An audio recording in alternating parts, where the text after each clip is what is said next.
여러분 안녕하십니까? 가장 빠른 종합 뉴스큐 시작합니다.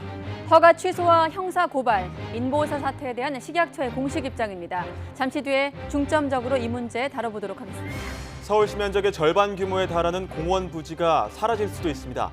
지자체의 재정 여력 부족 등으로 미집행 공원이 상당히 많다고 합니다. 장기 미집행 공원에 대해 정리해봤습니다. 먼저 오늘의 주요 뉴스입니다.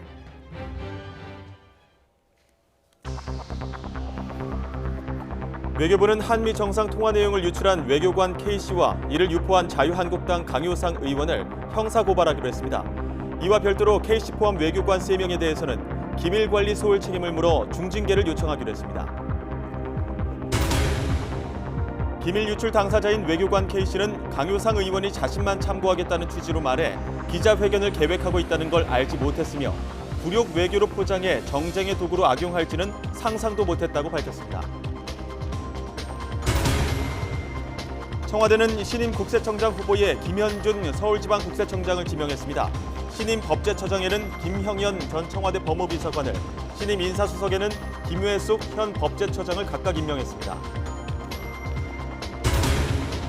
식약처가 성분이 바뀐 골관절염 유전자 치료제 인보사에 대한 품목 허가를 취소하고 제조사인 코오롱생명과학을 형사고발하기로 했습니다. 제조사가 내용이 다른 걸 처음부터 알면서도 허위 자료를 제출해 속였다고 결론 내렸습니다. 지방자치단체가 공원 조성 도시계획은 세웠지만 예산 부족으로 방치되고 있는 개인 사유지, 이른바 장기 미집행 공원을 해소하기 위해 정부가 지방채 이자 지원을 확대하고 LH공사 등을 통해 공원 조성을 촉진하기로 했습니다. 서울 시내 한복판의 호텔에서 무려 12만 명이 투약할 수 있는 분량의 필로폰을 제조한 중국인이 경찰에 붙잡혔습니다. 필로폰 제조 과정에 발생하는 냄새를 잡는 신종 기술을 쓴 것으로 밝혀졌습니다. 외교부가 한미 정상 통화 내용 누출에 관여한 외교관 3명에 대한 중징계를 요구하기로 했습니다. 또 외교관 K씨는 물론이고 자유한국당 강효상 의원까지 형사 고발할 예정입니다. K씨는 변호인을 통해 자신의 행동이 정쟁에 악용될 줄은 몰랐다며 억울함을 호소하기도 했습니다. 강정규 기자의 보도입니다. 외교부 보안심사위원회는 외교관 3명에 대해 중징계를 요구하기로 했습니다. 한미 정상의 통화 내용을 누설한 K씨와 외교 기밀 관리를 소홀히 한 2명 등입니다. 이 가운데 고위 공무원 1명은 인사혁신처 산하 중앙징계위원회에 넘기고 나머지 2명은 30일 외무공무원 징계위원회를 열어 최종 징계 수위를 결정할 예정입니다. 공무원 징계는 크게 중징계와 경징계로 나뉘는데 K씨의 경우 최고 수위인 파면 또는 해임 가능성까지 거론되고 있습니다.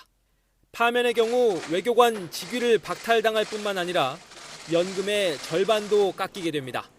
외교부는 내부 징계와 별도로 K씨와 자유한국당 강효상 의원을 형사 고발하기로 했습니다. 현행법은 외교 기밀을 누설할 경우 5년 이하 징역 또는 1,000만 원 이하의 벌금형에 처하도록 규정하고 있습니다.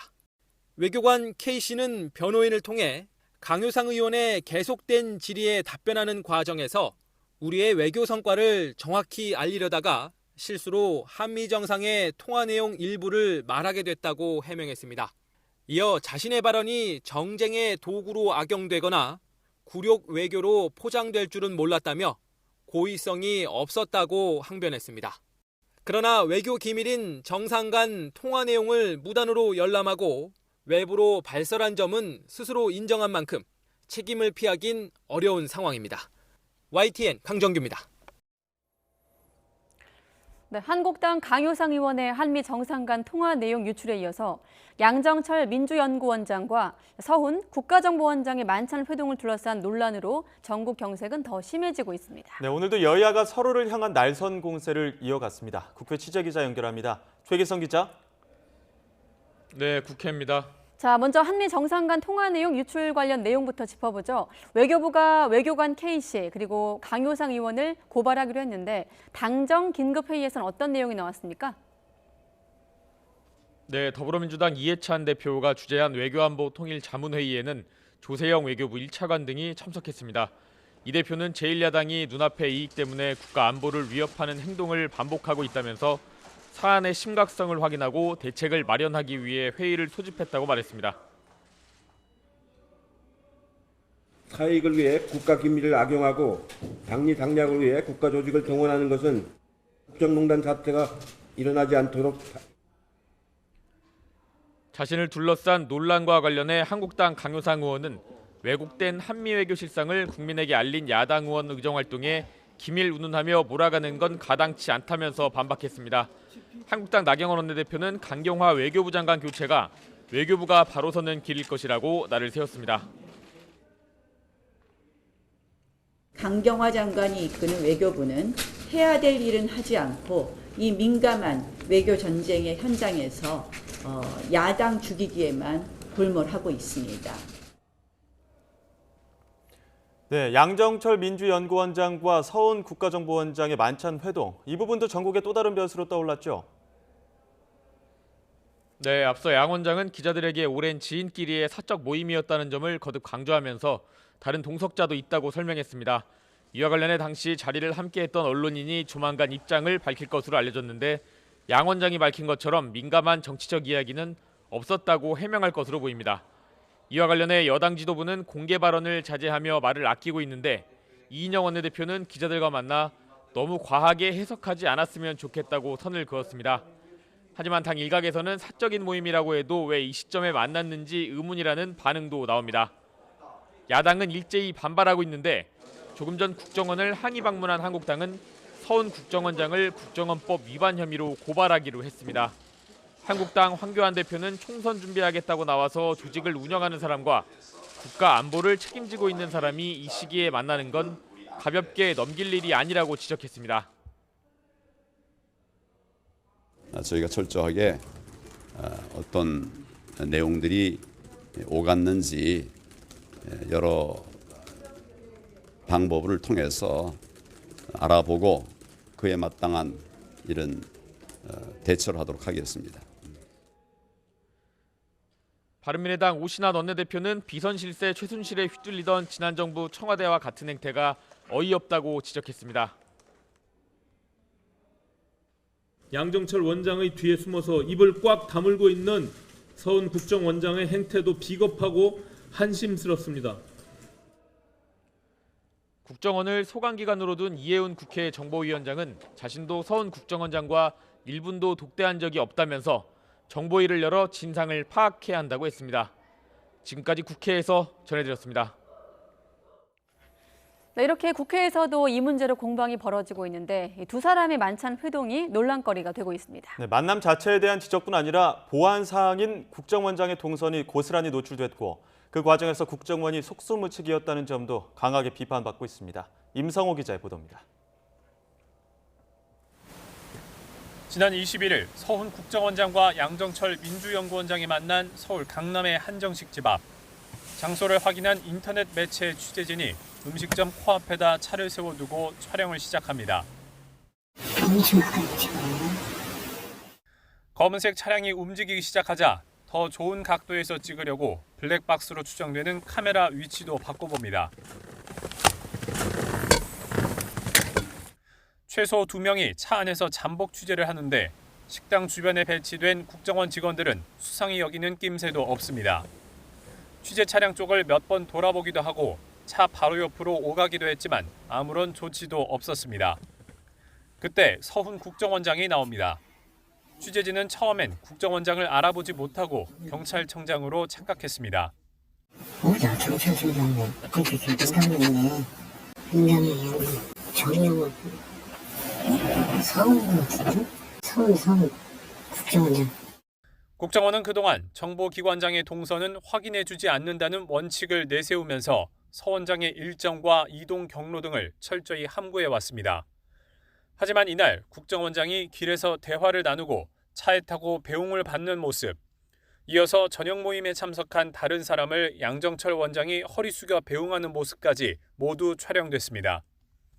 보안이 생명인 정보기관장의 동선이 촬영되고 있는데도 속수무책인 국정원의 모습에 한반도 비핵화 협상 등을 둘러싼 치열한 국제 첩보전에는 제대로 대응하고 있는지 우려가 제기되는 대목입니다. YTN 임성호입니다. 네, 문재인 대통령이 국세청장에 김현준 서울국세청장을 지명하고 또 법제처장에 김형현 전 청와대 법무비서관을 임명했습니다. 네, 청와대 인사수석에는 김외숙 법제처장이 임명됐습니다. 취재기자 연결합니다. 김도원 기자.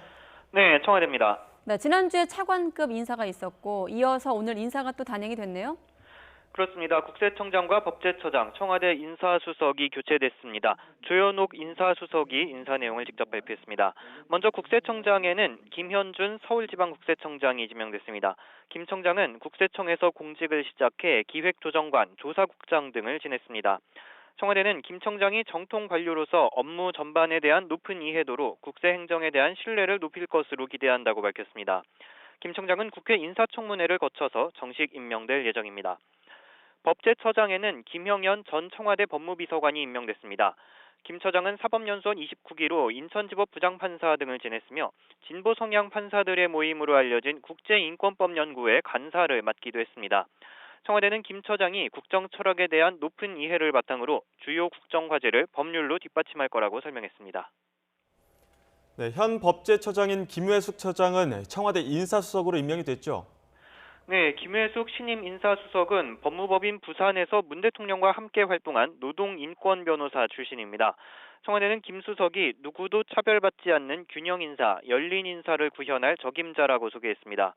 김 수석은 인사 업무의 중요성과 막중한 책임을 잘 알고 있다면서 국민 눈높이에 맞는 공정하고 합리적인 인사를 위해 최선을 다하겠다고 각오를 밝혔습니다. 정부 출범 때부터 만 2년여 동안 일했던 조현옥 인사수석은 오늘로 물러나게 됐는데요. 조 수석은 열심히 했지만 국민 눈높이에 맞지 않는 인사도 있어서 심려를 끼쳤다고 짧게 소감을 말했습니다. 조 수석이 오늘 교체되면서 이제 문재인 정부 출범 직후에 임명돼 현재까지 일하고 있는 수석급 이상 청와대 참모는 조국 민정수석과 정의용 국가안보실장 2명만 남게 됐습니다. 지금까지 청와대에서 YTN 김도원입니다. 네, 식품의약품안전처가 성분이 바뀐 골관절염 유전자 치료제 인보사에 대한 품목 허가를 취소하고 코롱 생명과학을 형사 고발하기로 했습니다. 식약처는 코롱 측이 제출한 자료가 허위였다고 밝혔습니다. 취재기자 연결해 보겠습니다. 김정희 기자. 네, 김정희입니다. 네, 품목 허가 취소 결정. 어떤 조사를 거쳐서 나온 결정인지부터 전해주시죠. 네, 식약처 자체 조사와 코롱 생명과학의 미국 자회사 코롱 티슈진에 대한 현지 실사를 종합한 결과입니다. 식약처는 오늘 발표에서 인보사 이액이 연골세포가 아니라 신장세포로 확인됐다고 밝혔습니다. 그러면서 코롱 측이 2017년 허가 당시에 제출했던 자료 가운데 이액이 연골세포라는 걸 증명할 자료를 허위로 작성해서 제출했다고 말했습니다. 또 허가 전에 추가로 확인된 주요 사실, 즉 이액에 들어간 성장 촉진 유전자의 개수나 위치가 바뀐 사실을 알고도 이를 숨기고 식약처에 알리지 않았다고 지적했습니다. 연골세포가 왜 신장세포로 바뀌었는지 그 경위와 이유도 과학적으로 근거를 제시하지 못했다고 덧붙였습니다. 이런 점에서 인보사 허가를 위해서 제출한 서류에 중대한 하자가 있고 따라서 인보사에 대한 품목 허가 취소와 코롱생명과학을 형사 고발 조치한다고 식약처는 밝혔습니다. 네, 연골세포, 신장세포, 일액과 이액 좀 복잡한데 어떤 부분이 좀 문제인지 다시 한번 그 부분을 짚어주시죠. 네, 먼저 인보사에 대해서 말씀을 드리겠습니다. 인보사는 사람의 연골세포가 담긴 일액과 연골세포 성장인자를 도입한 형질 전환세포가 담긴 이액으로 구성된 주사제입니다. 2017년에 식약처 허가를 받았는데 지난 3월 이액의 형질 전환세포가 연골세포가 아니라 신장세포로 드러났습니다. 코롱 측이 미국에서 임상시험을 하던 도중에 이액에서 허가받은 연골세포가 아닌 종양을 유발할 수 있는 신장 유래세포가 나온 겁니다. 코롱 측은 이런 사실을 식약처에 보고했고 식약처는 곧바로 인보사를 판매 중지하고 조사를 벌여왔습니다. 네, 일단 허가 취소에 형사 고발까지 식약처가 발표한 상황인데 파장이 클 것 같습니다. 업계나 환자들 모두에 해당될 사항일 텐데요. 네, 당장 오늘 오후에 인보사를 맞은 환자들이 코롱 생명과학과 코롱 티슈진을 상대로 집단 소송에 시작했습니다. 소송을 맡은 법무법인은 현재 소송 참여 의사를 밝힌 사람이 375명이고 이 가운데 소장 접수 서류가 완비된 244명이 공동 소장을 접수했다고 밝혔습니다. 지금까지 인보사를 맞은 환자는 3,700여 명으로 알려졌습니다. 코롱 생명과학 주주들도 앞서 지난 21일 이미 코롱 생명과학을 고소 고발한 상태입니다. 오늘 식약처는 인보사의 종양 유발 가능성에 대한 조사 결과도 발표했습니다. 세포 사멸 시험을 해본 결과 44일이 지나면 세포가 더는 생존하지 않는다는 점을 확인했다고 밝혔습니다. 또 전문가 자문이나 추적 결과 중대한 부작용은 없다고 판단된다고 덧붙였습니다. 하지만 만약의 경우에 대비해서 전체 투여 환자에 대해 특별 관리와 15년 장기 추적 조사를 실시한다는 계획입니다. 코롱생명과학이 전체 환자에 대해서 문진과 유전자 검사를 통한 이상 반응 여부를 확인하게 했고 식약처는 환자의 병력과 이상 사례를 조사하고 분석한다는 방침입니다. 또 이번 사건을 계기로 첨단 바이오 의약품에 대한 연구 개발 단계부터 허가, 생산, 사용에 이르기까지 전체 과정을 안전관리 체계를 강화하겠다고 밝혔습니다. 지금까지 YTN 김정희입니다.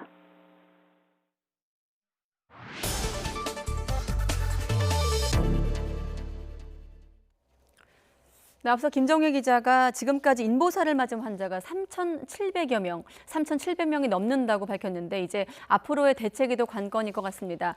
그동안 인보사 사태에 대한 문제를 지속해서 제기했던 분이죠. 국회 보건복지위원회 소속이기도 한데 윤소하 정의당 원내대표 연결해서 식약처 발표 관련 내용 들어보도록 하겠습니다. 안녕하십니까? 네, 안녕하세요. 정의당의 윤소합니다. 네, 일단 인보사 사태 결국 이제 식약처가 허가 취소 그리고 형사 고발까지 하겠다 여기까지 발표한 상황인데 일단 네. 오늘 발표 어떻게 평가하십니까? 일단 모든 의혹이 사실로 확인된 것이죠.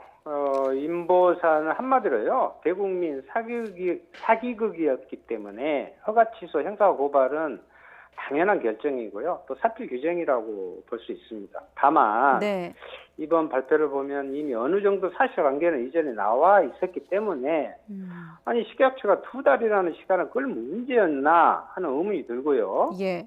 결론적으로 기업의 그 부도덕함과 정부의 무능함이 빚은 참사였다 이렇게 봅니다. 식약처의 조사는 말 그대로 지금 기초자료일 뿐이고요. 네. 식약처의 조사 결과를 바탕으로 검찰의 성역 없는 수사가 이루어져서 진실에 대한 철저한 규명과 책임자에 대한 처벌이 반드시 이루어져야 된다고 이렇게 봅니다. 그럼 오늘 발표는 일단 제조사에만 좀 책임을 지운 것에 대한 문제 제기를 하시는 건가요?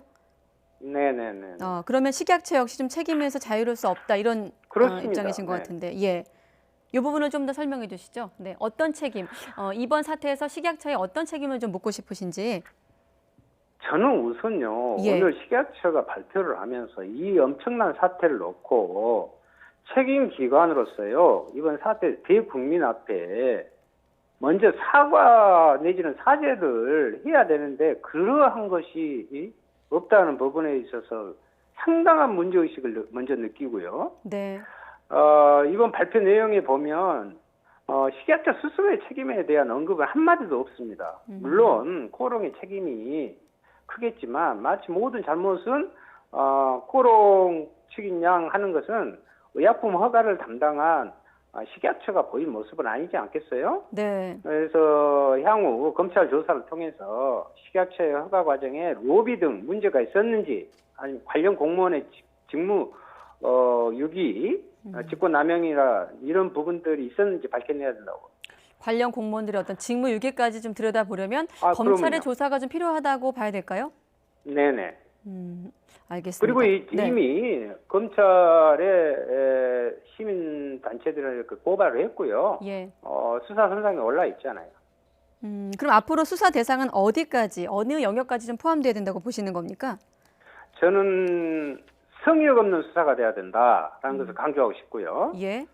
구체적으로 코롱 인보사의 허가로 이익을 얻은 사람들, 또 관련 공무원, 기업인, 연구진 다 포함해야겠고요. 네.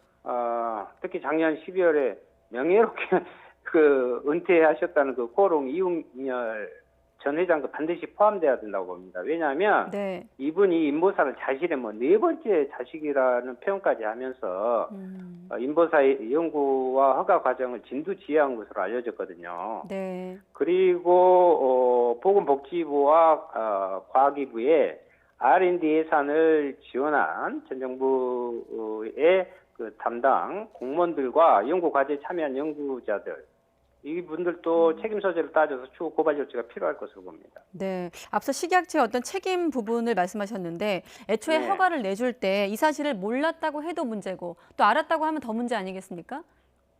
그렇죠. 네. 몰랐다고 하는 것은 식약처의 그야말로 직무유기죠. 그리고 알면서도 했다는 것은 이것은 커다란 그야말로 부정과 비리의 문제로 연결될 수도 있는 거예요. 네. 그리고 그 국민에 대한 그 안전한 그 부분을 책임을 져야 될 식약처의 자기 본연의 임무를 완전히 방기한 것이기 때문에 비판받아 마땅한 거죠. 네, 또 이번에 또 문제가 되는 부분은 인보사 개발을 담당한 연구진들 국가로부터 100억이 넘는 정부 지원금, 이제 R&D 지원금을 받았다고 하면서 더욱더 이제 논란이 일고 있는데 이 부분에 대해서는 또 어떤 입장이십니까? 이제 물론 먼저 국고환수 해야지요. 국고환수를 하고 네. 사실 인보사 연구가 이루어진 기간은 총 한 17년 정도 됩니다. 예. 이 중에 저희가 확인한 바로는 최근 3년간 지원받은 금액이 110억 원이고요. 총 17년간 지원한 액수도 더 살펴봐야겠죠.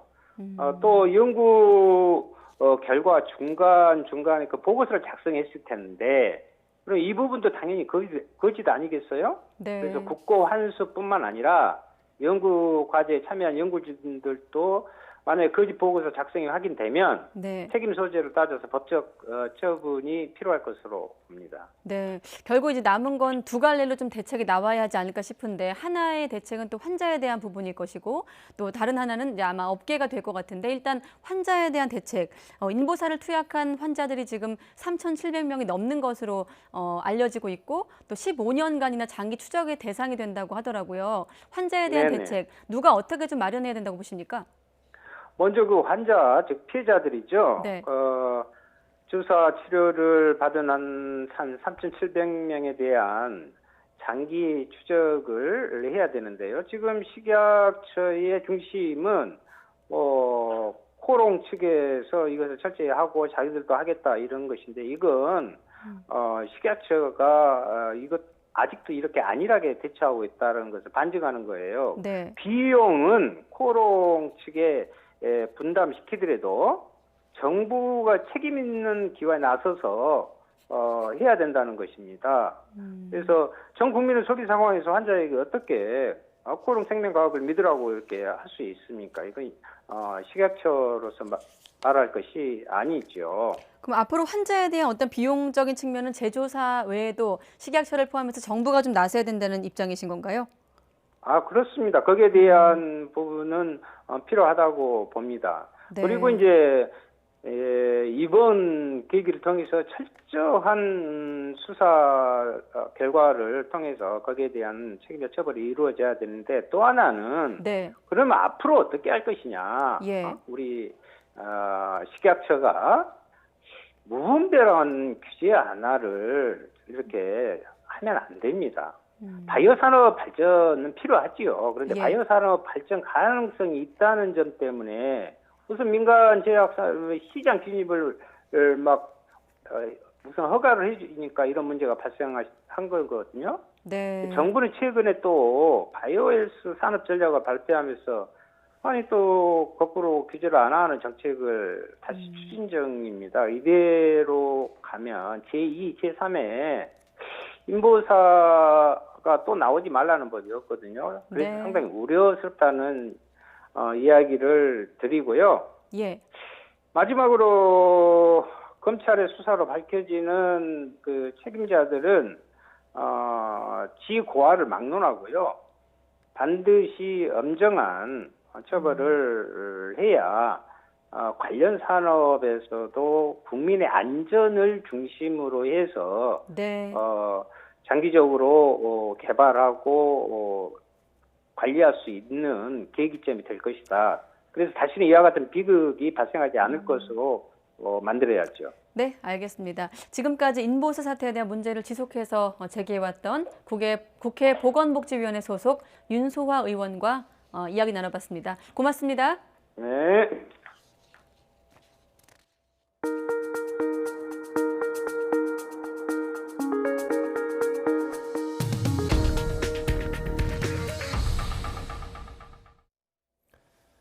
박근혜 정부 시절 정보경찰은 주요 언론사에 대해 전방위 사찰을 벌여 약점을 캐고 사장 인사에 개입한 사실이 YTN 취재 결과 드러났는데요.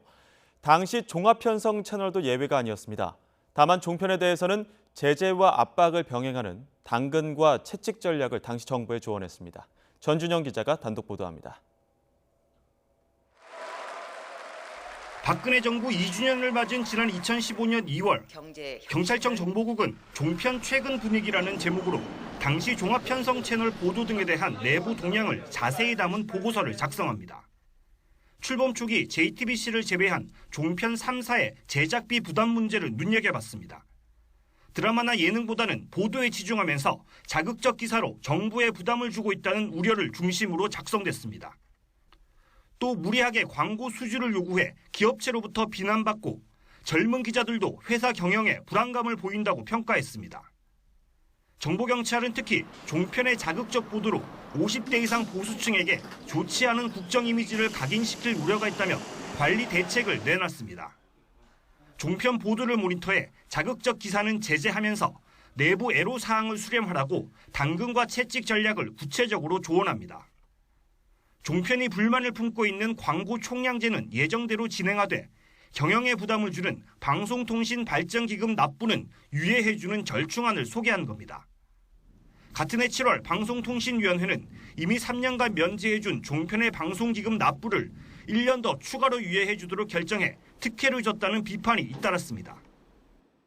적자인 소규모 방송사들 그리고 굉장히 사회적으로 보호해야 될 가치가 있다라고 하는 방송사들조차도 방발기금은 다 내왔다는 거죠.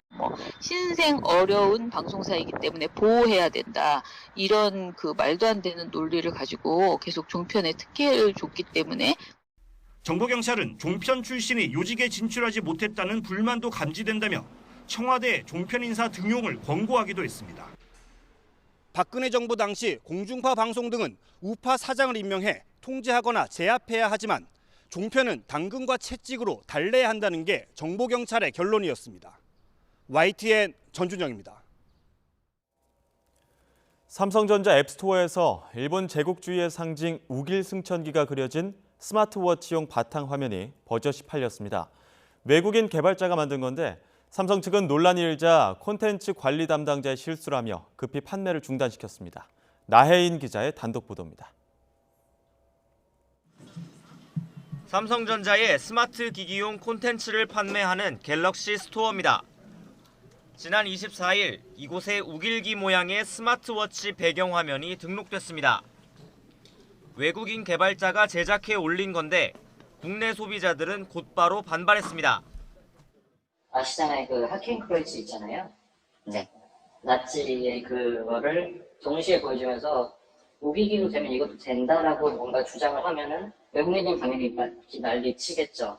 두 개가 같은 선상의 레벨의 그런 대체 혐오스러운 그런 거니까. 삼성 측은 담당자의 부주의 때문이라며 사흘 만에 상품 판매를 중단시켰습니다. 사전에 심사하는 절차가 있기는 합니다. 올라가지 말아야 할 것들에 대한 가이드라인이 있는데 그게 담당자 실수가 있었더라고요. 하지만 그 뒤에도 한동안 해당 상품의 인터넷 주소로 접속하면 구매가 가능했습니다. 제대로 조치하지 않은 겁니다.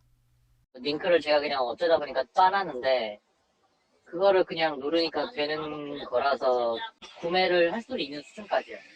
우길기는 햇살이 16방향으로 뻗어가는 문양으로 일본의 제국주의를 상징하는 깃발입니다.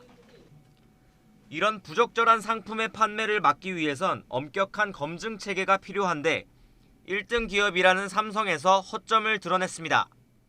대기업에서 제공되는 이런 쇼핑 플랫폼에 지속적인 우길기 상품이 노출되는 가장 큰 이유는요. 어떤 감수 작업을 할 수 있는 그런 시스템이 정착화되지 않았기 때문입니다. 지속적으로 그런 시스템을 개발하고 더 이상 이런 우길기 제품이 팔리지 않도록 노력을. 삼성 측은 앞으로 더욱 주의를 기울여 비슷한 일이 벌어지지 않도록 노력하겠다고 밝혔습니다. YTN 나혜인입니다. 서울 도심 한복판에서 필로폰을 만든 중국인이 붙잡혔습니다. 이들은 12만 명이 투약할 수 있는 필로폰을 만들었는데요. 독한 냄새를 없애는 새로운 제조 방법 때문에 바로 옆방에서도 눈치채지 못했습니다.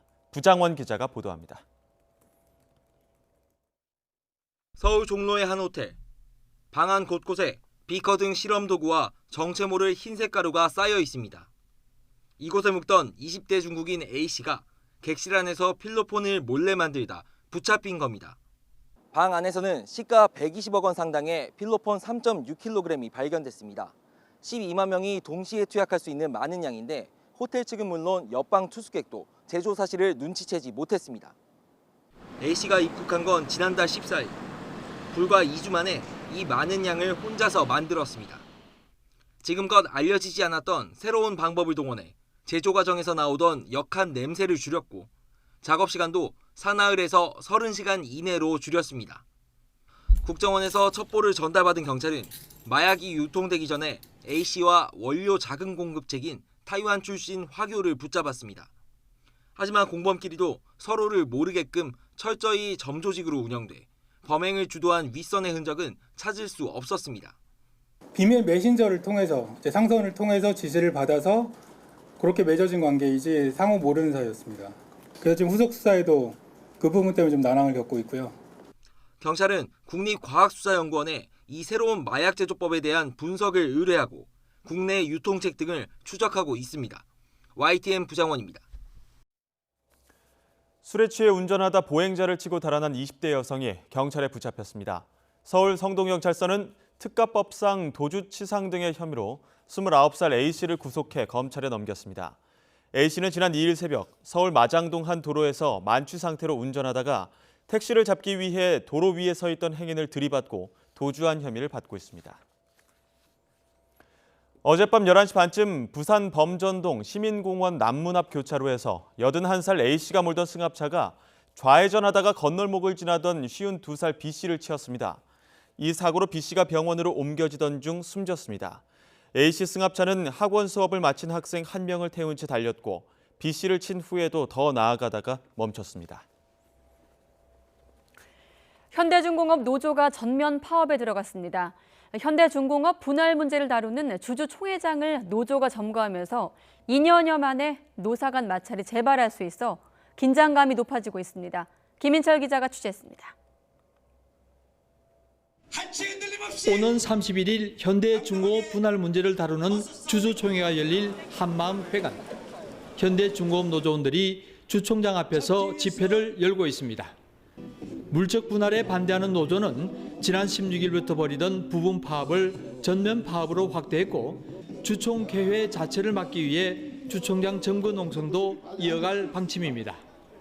불가피하게 이렇게 주주총회장을 점거함으로써 회사의 좀 태도가 좀 바뀌었으면 하는 그런 바람에서 이렇게 점거를 하게 됐습니다. 앞서 사측의 주총 예고에 반발해 회사 본관 진입 시도 과정에서 빚어진 충돌로 노조원과 회사 직원 등 20여 명이 다친 것으로 알려졌습니다. 이런 가운데 노동과 경제 시민사회단체가 물적 분할로 생기는 중간 지주회사의 울산 존치를 촉구하는 범시민 비상대책회의를 열었습니다. 영남 지역 노동자대회를 포함한 노동계의 연대투쟁 집회도 이어지고 있습니다. 회사 측은 예정한 대로 주주총회를 진행하기로 했습니다. 이미 법원으로부터 노조가 주주총회를 방해하지 말라는 일부 인용을 받아낸 회사 측은 경찰에 주주총회장 시설물 보호와 조합원 태그를 요청했습니다. 또 이번 충돌 사태 책임을 물어 노조 지부장 등 집행부 40여 명을 업무 방해와 상해죄로 고소했습니다.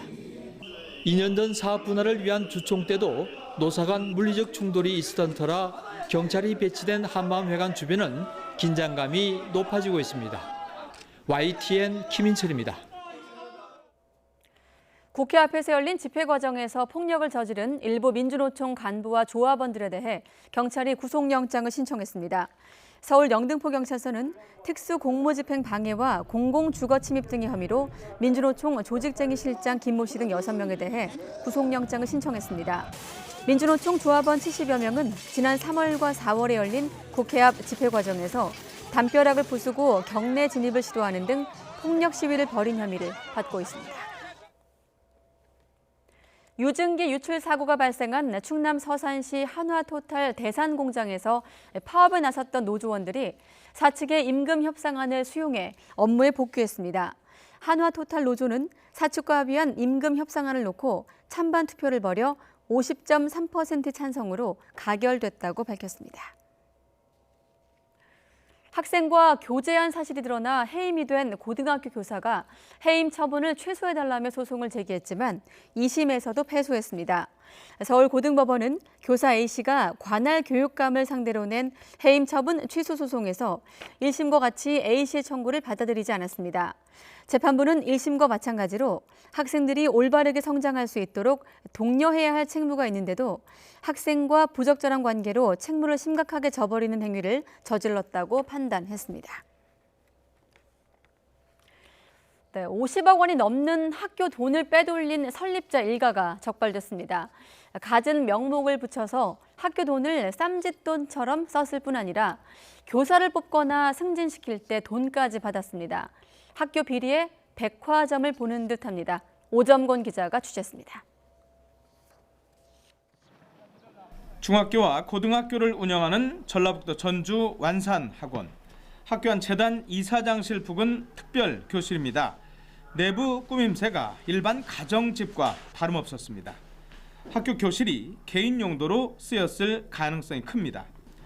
학교 돈이 이사장 일가의 쌈짓돈처럼 쓰인 겁니다.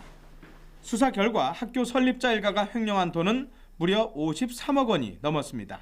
학교 자금이 13억 8천만 원, 법인 자금이 39억 3천만 원이었습니다.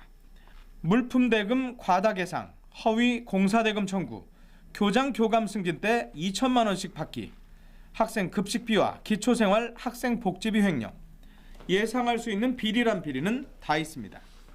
학교 자금의 95%를 국가로부터 지급받고 있고 결국 국민들의 세금으로 그 자금이 지급되는 것이니까 이 사건 범행은 궁극적으로는 국민들이 그 피해자입니다. 이 같은 혐의로 완산학원 설립자와 법인 사무국장 등 2명이 구속됐습니다. 이번 사건은 앞서 수사 도중에 교감 선생님이 스스로 극단적인 선택을 하면서 언론의 주목을 더 받기도 했었습니다. 수사 과정에서 또 하나 불거진 것은 교사 채용이 돈으로 이루어졌다는 겁니다. 돈은 합격자 발표 직전에 그것도 전부 현금으로만 건네졌습니다. 우리가 확인한 수사 결과는 6명으로부터 5억 3천이 수수된 게 확인이 됐어요. 정교사 채용과 관련해서 최저 6천만 원부터 1억 원까지. 하지만 공소시효가 지나서 처벌은 어렵게 됐고 검찰은 교육청에 통보 조치만 했습니다. YTN 오점곤입니다. 정부가 WHO의 게임 이용 장애 질병 코드 부여에 대한 대응 방안을 마련하기 위해서 국무조정실이 주도해 민관 협의체를 구성하기로 했습니다. 정부는 오늘 노영우 국무조정실장 주재로 관계 부처 차관 회의를 열어 이 문제에 대한 대응 방안을 모색하기 위해 국무조정실을 중심으로 보건복지부와 문화체육관광부, 그리고 게임업계, 의료계, 관계 전문가, 시민단체 등이 참여하는 민관협의체를 구성하기로 했습니다. 이는 WHO 총회에서 게임 중독을 질병으로 분류한 안건이 통과된 이후 복지부와 문체부가 이견을 보이면서 국무조정실이 중재에 나선 겁니다. 정부와 더불어민주당이 장기 미집행 공원 부지를 사들일 지방자치단체의 지방채 이자 지원을 확대하기로 했습니다. 당정은 이자 지원 방안과 한국토지주택공사 공공사업을 통한 공원 조성에 나서는 방안 등을 포함한 종합 대책을 추진하겠다고 밝혔습니다.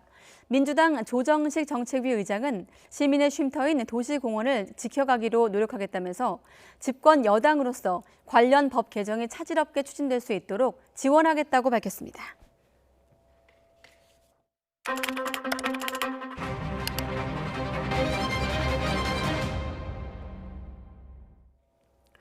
네, 장기 미집행 공원 문제로 내년부터 동네 공원들이 사라질 수도 있다는 소식에 당정이 이렇게 서둘러서 해소 방안을 내놓았는데요. 뉴스 TMI, 오늘은 장기 미집행 공원에 대해서 알아보도록 하겠습니다. 자, 박석원 앵커, 네. 장기 미집행 공원, 뭐가 문제가 되는 겁니까? 네, 정부나 지자체는 공원, 녹지, 도로 등 공공시설 건설을 위해 종류와 기능에 따라 도시계획시설을 고시합니다. 장기 미집행 공원은 이렇게 정부나 지방자치단체가 도시계획시설로 공원 부지를 지정한 후에 예산 부족 등으로 장기간 방치한 미개발 공원을 말합니다. 그렇다면 왜 지금 시점에 장기간 집행되지 않았던 공원 부지를 두고 당정이 급히 대책을 내놨을까요? 바로 도시공원 일몰제의 시한이 내년 7월로 다가왔기 때문입니다. 당장 발등에 불이 떨어진 건데요. 도시공원 일몰제란 도시공원으로 지정만 해놓고 장기간 공원 조성을 하지 않을 경우 땅 주인의 재산권 보호를 위해 도시공원 지정을 해제하는 것을 말합니다. 1999년 10월 헌법재판소는 도시계획시설을 지정해놓고 장기간 집행하지 않으면 위헌이라는 결정을 내렸습니다. 이에 따라 20년간 공원이 조성되지 않은 곳들은 2020년 7월 1일을 기해 도시계획시설에서 해제한다는 법률 부칙을 제정했죠. 내년 7월 도시공원 일몰제가 적용되면 소유주는 해당 토지를 자유롭게 개발할 수 있습니다. 하지만 도시의 허파 역할을 하는 도시공원은 사라질 위기에 처하게 되는데요. 정부는 이러한 현상을 막기 위해 지자체의 지방채 이자 지원을 확대하는 등 대응책을 내놓고 있습니다.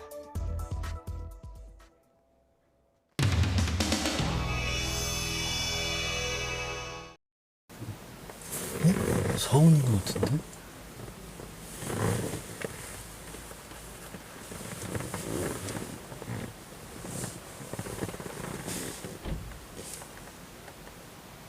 서운 같은데, 서운. 국정원장.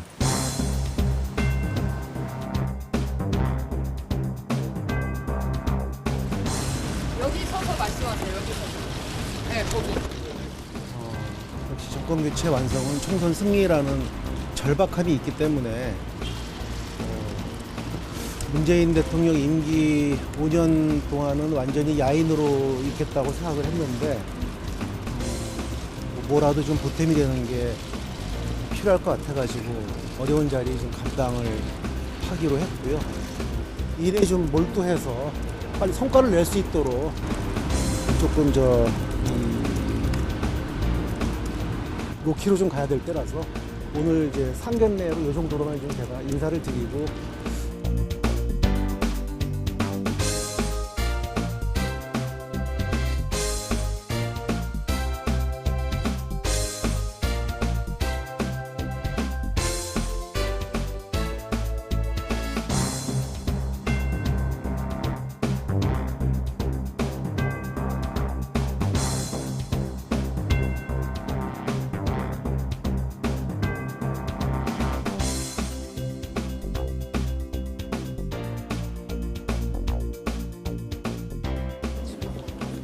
기자들 너무 붙지 마세요. 네.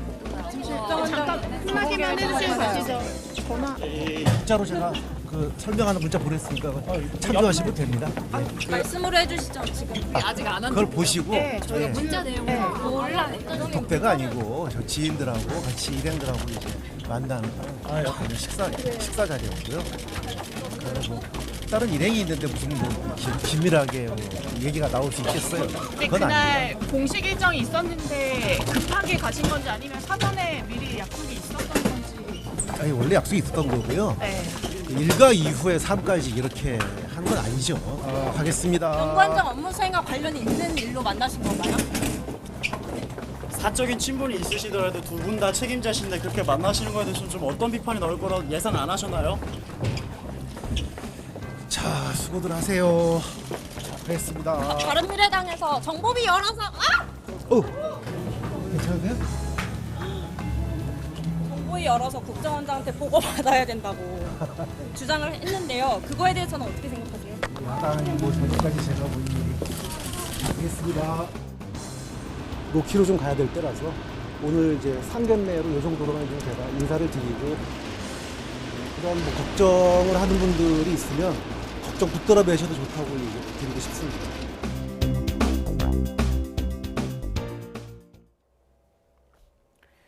네, 일본을 방문한 도널드 트럼프 미국 대통령은 북한의 최근 미사일 발사에 전혀 괴념치 않는다는 입장을 다시 확인했습니다. 유엔 안보리 결의 위반이라는 지적도 일축하며 아베 신조 일본 총리와도 견해를 달리했는데 북한 달래기로 풀이됩니다. 워싱턴에서 김희준 특파원이 보도합니다.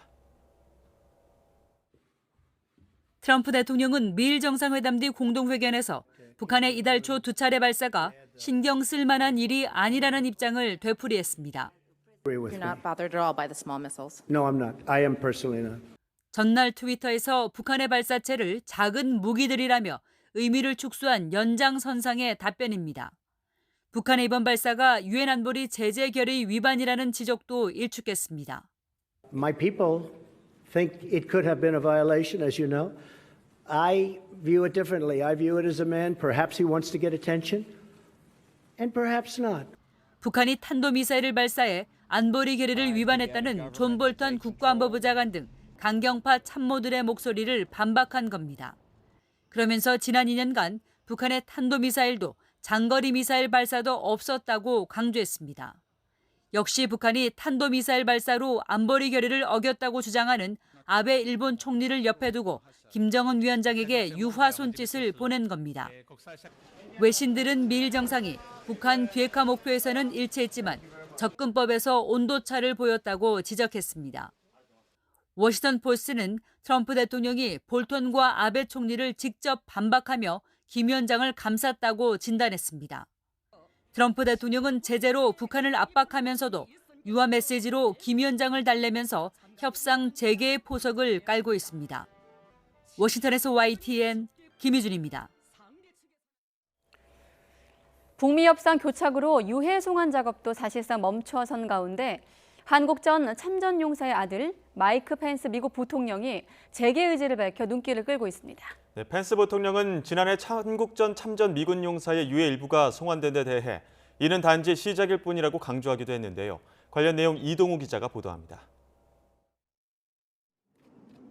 미국 워싱턴 인근 알링턴 국립묘지에서 거행된 미국의 현충일 메모리얼 데이 기념식. 마이크 펜스 미국 부통령은 기념식 추도사를 통해 전몰 용사들에 대한 각별한 존경을 표시했습니다. It is Memorial Day in America. To all of you here and those looking on from afar, especially to the families of our fallen, we extend our deepest sympathies. 펜스 부통령은 이어 지난해 6.12 싱가포르 북미 정상회담의 결과로 한국 전 참전 미군 용사의 유해 일부가 지난해 송환된 데 대해서 이것은 단지 시작이라고 말했습니다. 이어 일부 유해들은 신원이 확인됐지만 많은 작업이 남아있다며 유해 송환은 시작에 불과하다고 강조했습니다. 이는 북미 협상 교착으로 유해 발굴과 송환 작업이 사실상 멈춰선 상황에서도 재개 의지를 재확인한 것으로 풀이됩니다. 펜스 부통령은 해외 전투 중에 실종된 장병들을 찾는 노력을 멈추지 않겠다는 트럼프 대통령의 약속도 환기했습니다.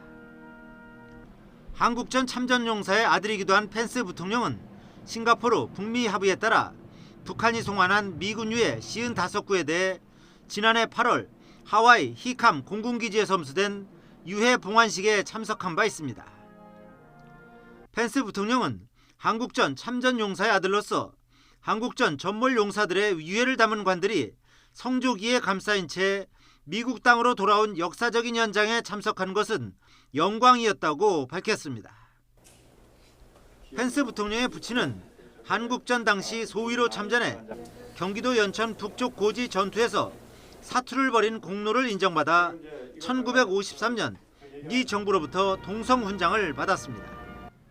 YTN 이동우입니다.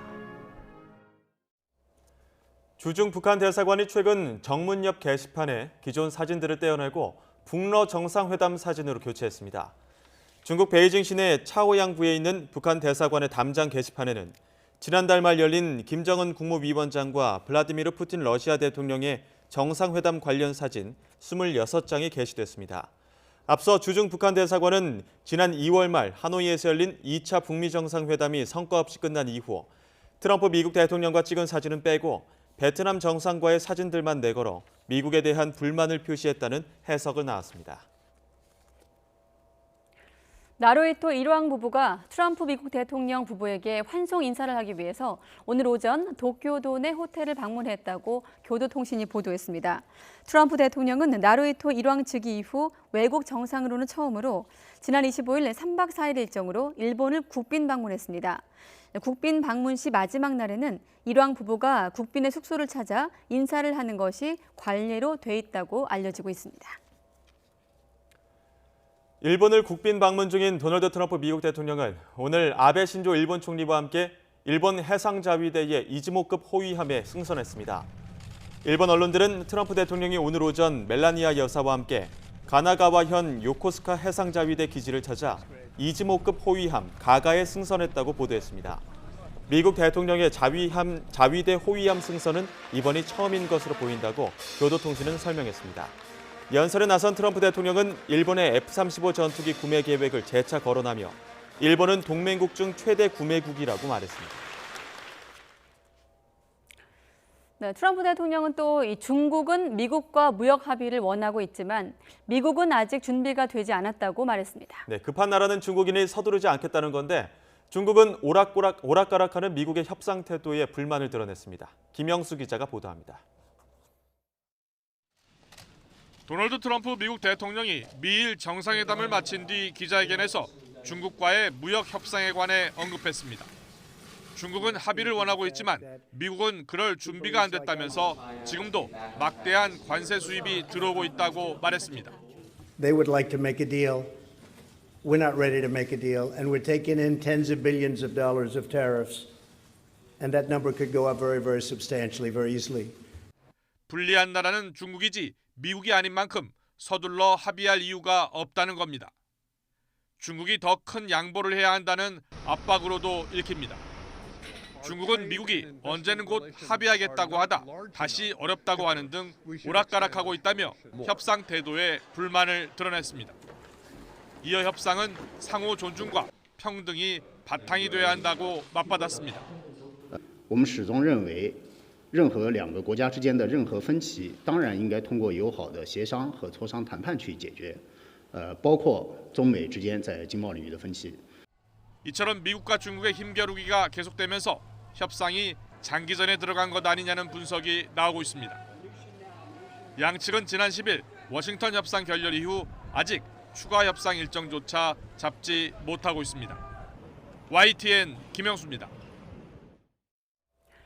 네, 이탈리아 미국계 자동차 업체 피아트 크라이슬러가 프랑스 르노 자동차 측에 합병을 제안했습니다. 네, 합병이 성사되면 세계 3위 자동차 기업이 탄생하는 건데 양사의 주가는 나란히 급등했습니다. 박상남 기자의 보도입니다.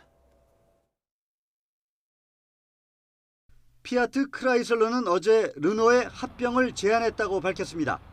그러면서 합병 기업은 피아트와 르노가 각각 50%의 지분을 소유하는 구조가 될 것이라고 설명했습니다. Noi siamo dall'esperienza avuta con Fiat e Chrysler creando FCA molto incoraggiati da quello che si potrà fare insieme, è la ragione della nostra proposta. L'automobile è in fortissimo mutamento. 이에 대해 르노도 어제 이사회를 연 뒤 발표한 성명을 통해 피아트의 제안을 관심을 갖고 검토할 것이라고 화답했습니다. 양사가 합병하면 독일 폴크스바겐과 일본 도요타에 이어 세계 3위 규모의 새로운 자동차 기업이 탄생하게 됩니다. 피아트와 르노는 이번 합병을 통해 투자 공유, 비용 절감 등 경영 효율을 높여 연간 6조 원대 시너지 효과를 낼 것으로 기대하고 있습니다. 합병 소식이 전해진 뒤 양사의 주가는 각각 15% 이상 치솟았습니다. Consequence of the strategic vision of Mr. Marchion, and we have the very positive reactions of the markets this morning for FCAs as well as for Renault there. 하지만 양측의 합병이 순조롭게 진행될지는 더 두고 봐야 한다는 지적입니다. 우선 르노와 지난 20년간 협력 관계를 유지해온 닛산이 어떤 반응을 보일 것인지 지켜봐야 하는 데다 두 회사의 합병으로 일자리 삭감을 우려한 노조의 반발 가능성도 배제할 수 없기 때문입니다. YTN 박상남입니다. 네, 일본에서 그야말로 날벼락 같은 일이 있었습니다. 등굣길 초등학생들이 50대 남성이 마구잡이로 휘두른 흉기에 찔려 2명이 숨지고 10여 명이 다쳤습니다. 현장에서 자해한 범인은 경찰에 체포됐지만 결국 숨졌습니다. 도쿄에서 황보현 특파원이 보도합니다. 평소 한적한 일본 가와사키시의 한 주택가 도로가 아수라장으로 변했습니다.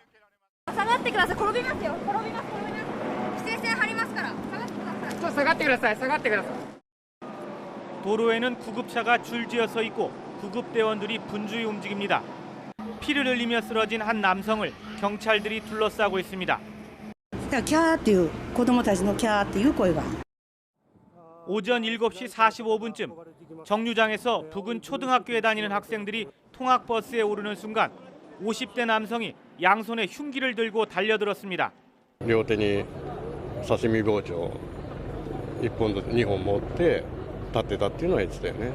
でその後自分でどっかを切りつけて倒れ込んじゃった。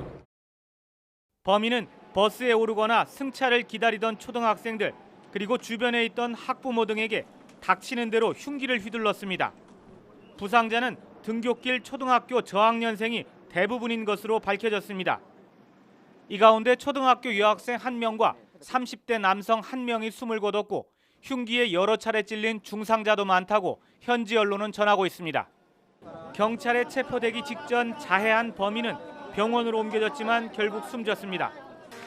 사건 현장으로부터 40km 정도 떨어진 요코스카 기지에서 당일 마지막 행사에 나선 트럼프 미국 대통령은 슬픈 소식을 들었다며 애도의 뜻을 표했습니다. On behalf of the First Lady and myself, I want to take a moment to send our prayers and sympathy to the victims of the stabbing attack this morning in Tokyo. 목격자들은 범인이 정류장 부근에서 어슬렁거리다 학생들이 차에 오르자 습격했다고 경찰에서 진술했습니다. 휴대하고 있던 신분증으로 범인의 신원을 파악한 경찰은 정확한 사건 경위와 동기를 파악하는 데 주력하고 있습니다. 도쿄에서 YTN 황보현입니다.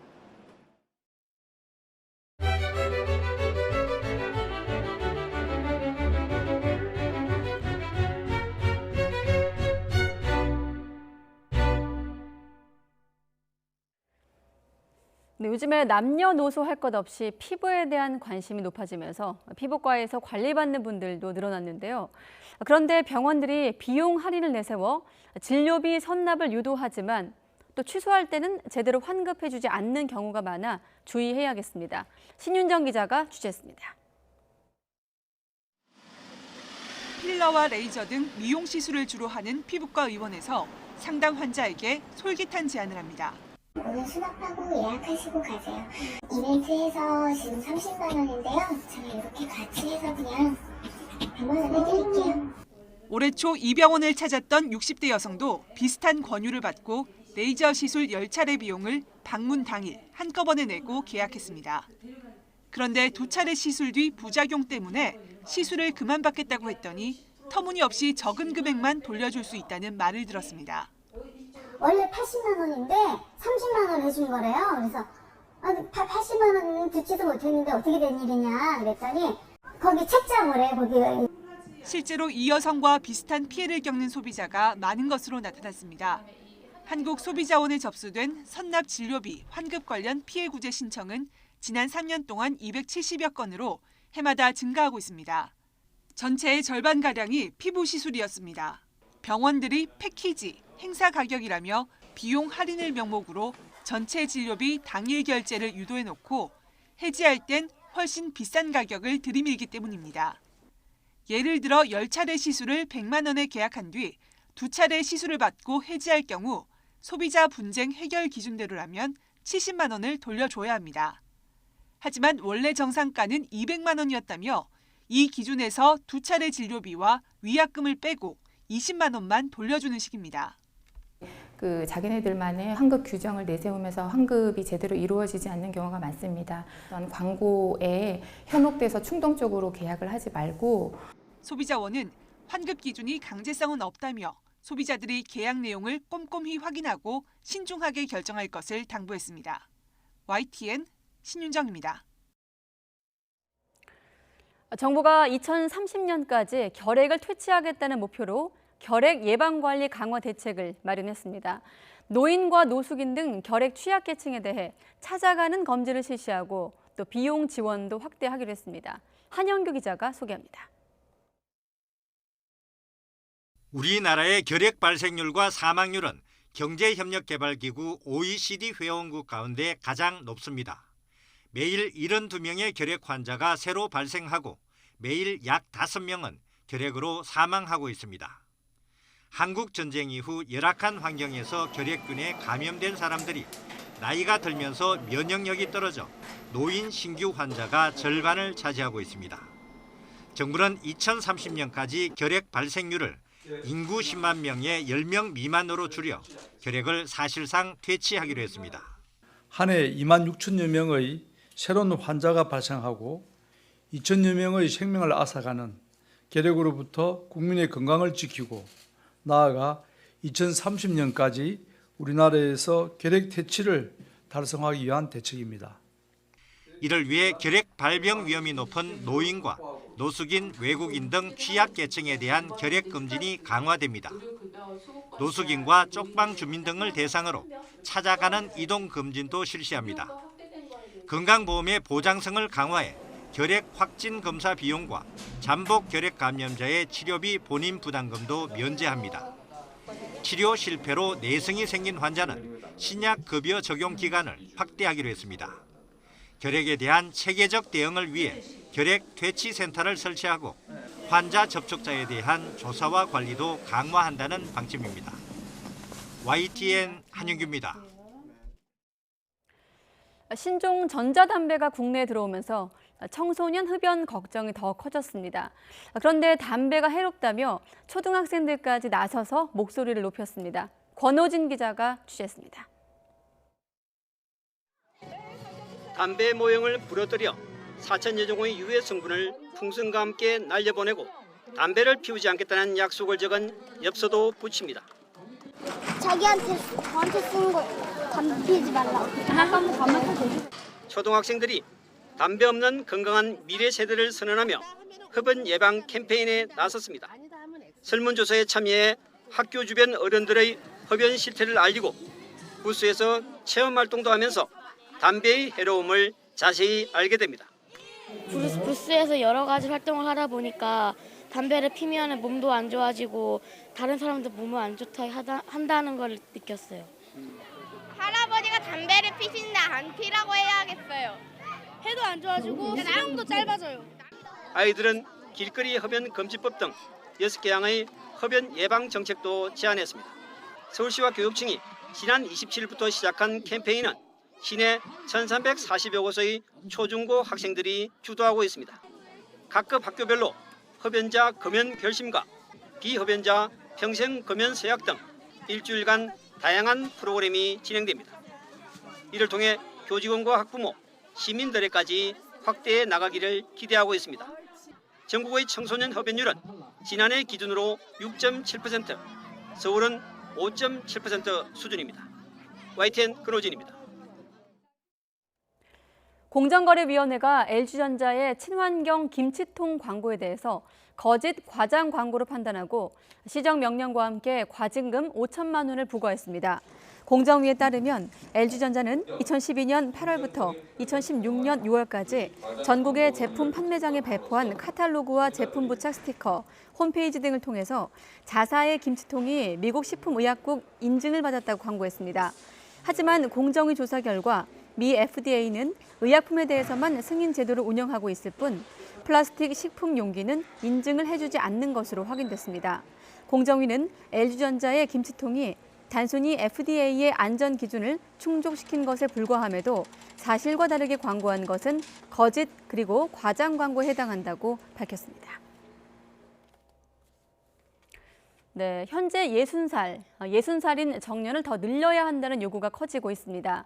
정부는 장기적인 검토 대상이라며 논의가 필요하다는 입장인데 청년 일자리와의 상충 문제, 또 사회적 비용 증가 등 해결해야 할 과제도 만만치 않아 보입니다. 김평정 기자가 취재했습니다. 지난 15일 전국적인 버스 파업이 극적인 합의로 마무리된 데는 노사가 정년 연장에 합의한 것도 한몫했습니다. 현재 61살인 정년을 63살로 2년 더 늘리기로 한 겁니다. 이렇게 노사 협상의 주요 사안으로 떠오를 정도로 정년 연장을 요구하는 목소리는 갈수록 커지고 있습니다. 정년 퇴직 이후에 질 좋은 일자리 대신 비정규직과 영세 자영업자를 선택할 수밖에 없는 현실 때문인데 가구주 평균 나이가 많을수록 소득 하위 계층에 속하는 통계도 이를 뒷받침합니다. 급속한 고령화로 앞으로도 이런 문제가 더 심해질 걸로 예상되는 가운데 국책 연구기관인 KDI는 정년제를 폐지하거나 근로 능력에 따라 은퇴 여부를 결정하는 유연한 시스템으로 전환할 필요가 있다고 조언했습니다. 정부 역시 당장은 정년 이후의 노인 대책으로 재고용 등을 고려하면서도 장기적 검토 대상에 정년을 연장하는 방안도 올려놓고 있습니다. 정년 문제, 고령 인구의 어떤 재고용 문제 등 고령화, 고용과 관련되는 제도적 이슈에 대해서 이제 폭넓은 사회적 논의가 필요한 시점이라고 생각이 됩니다. 다만 나이가 많을수록 임금도 높은 현재 구조상 정년 연장이 자칫 청년 고용을 줄일 위험도 고려해야 합니다. 임금 체계의 전반적인 개편과 사회보험제도 변화 같은 정년 연장으로 불거질 다른 문제도 함께 해결해야 해 앞으로 갈 길은 아직 멀어 보입니다. YTN 김평정입니다. 네, 이번에도 고령화, 또 노인 일자리에 관한 이야기인데요. 베이비 부머 시대의 은퇴자들이 현역 시절의 경험을 살리면서 봉사할 수 있는 기회가 있다고 합니다. 이기정 기자가 소개합니다. 맡은 바 소임을 다할 것을 선수하는 60대 이상의 실버 사원들. 시장으로부터 사원증을 수여받는 이들은 인천도시공사가 지방 공기업 가운데 처음으로 선발한 1기 실버 사원입니다. 아이들을 가르칠 수 있는 공부방까지 설비해 준다는 말을 들으니 감사하면서도 정말 열심히 해야겠다는 생각이 들었습니다. 저희가 이번에 6월 11일부터 6개월간 일을 하지만 저희에게는 큰 도움이 될 것 같습니다. 1.5대 1의 경쟁을 거친 이들은 사전에 직무와 소양 교육을 이수하고 현장에 투입될 채비를 갖췄습니다. 주요 업무는 안전 관리와 가사 돌봄 그리고 교육 등의 업무인데 특히 교육 분야에선 음악학원 원장과 초중학교 교장 선생님 출신도 눈에 띕니다. 올해 70명을 채용하게 되며 근무 기간은 6개월입니다. 주당 12시간에서 16시간을 일하고 급여는 평균 86만 원 선이어서 많게는 최저임금의 2배 수준까지 높은 편입니다. 건설사에서 35년을 일했고 인천의 센트럴파크 구역 건설 당시 현장 소장을 역임한 서병기 씨는 주민 안전을 책임지겠다며 자신감을 보였습니다. 안전에 문제가 있다는 데도 지적도 하고 또 거기에 대해서 사전 예방을 하고 또 이렇게 제가 그 경험을 최대한 많이 그 봉사를 하도록 하겠습니다. 박남춘 인천시장은 베이비부머 시대의 많은 고령 은퇴자들이 나오고 있는 시점이라며 노인 일자리를 많이 만들겠다는 각오입니다. 그 단순 일자리들보다는 좀 소득도 높여드리면서 다양한 일자리를 만들어가는 게 우리 행정의 아주 중요한 과제라고 볼 수가 있습니다. 내년에 인천시 예산이 투입되면 더 많은 분야의 실버 사원이 고용될 것으로 전망됩니다. YTN 이기정입니다. 기업들의 경기 전망이 석 달 연속 악화했고 고용 전망은 19년 만에 가장 부진했습니다. 전경련 산하 한국경제연구원은 매출액 기준 600대 기업을 대상으로 기업 경기 실사지수 BSI를 조사한 결과 6월 전망치가 89.5로 나타났다고 밝혔습니다. BSI 지수는 기준치 100보다 높으면 경기 전망을 긍정적으로 보는 기업이 부정적으로 보는 기업보다 많다는 의미입니다. 올해 1분기 자산운용사의 순이익이 이전 분기에 4.7배를 기록했습니다. 금융감독원은 1분기 자산운용사 250곳의 순이익이 지난해 4분기보다 370% 늘어난 2,197억 원으로 집계됐다고 밝혔습니다. 고유 재산을 운용해 얻은 증권 투자 수익이 630억 원을 기록했는데 지난해 4분기 416억 원의 적자가 난 것과 비교하면 1,046억 원 증가했습니다. 미중 무역 분쟁 등의 영향으로 증권시장에서 거래가 줄고 있는 것으로 나타났습니다. 한국거래소는 코스피 시장 하루 거래 대금이 어제 기준으로 3조 5,066억 원에 그쳐 지난 2017년 4월 14일 이후 최저 수준을 나타냈다고 밝혔습니다. 올해 코스피가 2,200선대였던 1, 2월에는 하루 평균 거래 대금이 5조 6천억 원대를 기록했지만 3월에 지수가 2,100선대로 뒷걸음질 치면서 거래 대금은 4조 9천억 원대로 줄었습니다.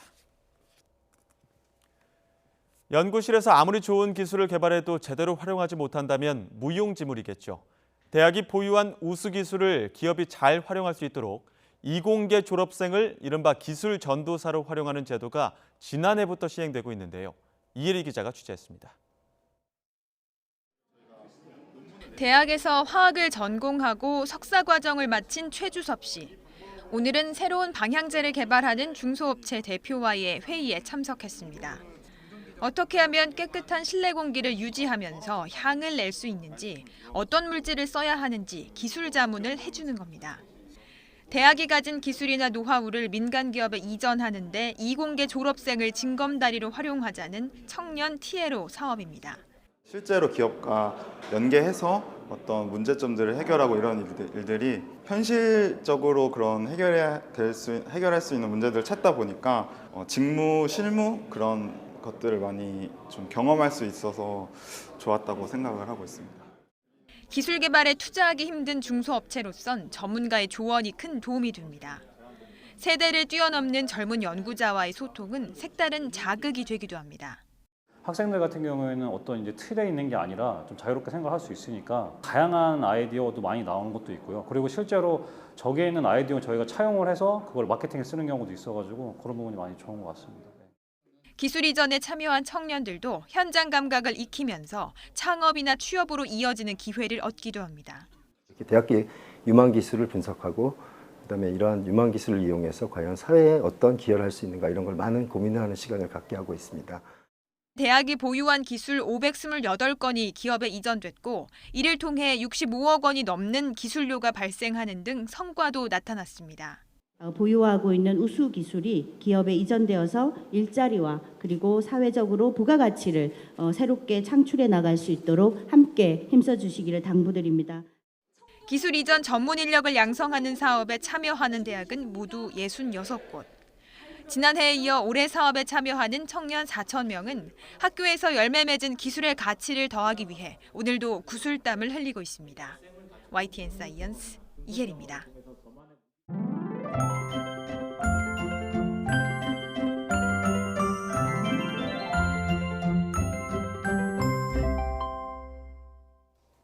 맑게 드러난 파란 하늘이 참 반가운 하루였습니다. 대기질도 깨끗해서 쾌청한 봄 날씨 즐기기 참 좋았는데요. 내일은 오늘보다 기온이 더 오르면서 초여름 더위가 나타나겠습니다. 우선 내일 서울 아침 기온은 14도로 오늘보다 2도가량 높아서 비교적 선선하겠고요. 낮에는 기온이 26도까지 오르며 오늘보다 조금 더 높아서 다소 덥게 느껴지겠습니다. 내일도 맑은 하늘에 미세먼지 걱정 없겠습니다. 다만 새벽부터 아침 사이 내륙 곳곳에 안개가 짙게 낄 것으로 보이니까요. 출근길 교통 안전에 주의하셔야겠습니다. 내일은 맑은 하늘에 볕이 강하게 내리쬐면서 자외선 지수가 매우 높은 수준까지 오르겠습니다. 단시간에 피부 질환이 생길 수 있는 수준이니까요. 외출 시에는 자외선 차단제를 꼼꼼히 바르시고 양산도 챙기시는 게 좋겠습니다. 내일 아침 기온은 오늘보다 조금 더 높겠습니다. 서울 아침 기온 14도, 광주 13도, 대구 13도, 부산 15도로 예상되고요. 낮 기온은 오늘보다 1에서 5도가량 높겠습니다. 서울 낮 기온 26도, 광주 28도, 부산 26도로 예상됩니다. 남은 한 주간 비 소식 없이 맑은 가운데 초여름 더위가 이어지겠습니다. 지금까지 날씨 정보였습니다. 네, 만취 상태로 차를 몰다가 보행자를 치고 도망갔다가 잡힌 운전자가 있습니다. 사고 현장에 떨어져 있던 안개 등이 단서였다고 하는데 잠시 뒤에 보도하도록 하겠습니다.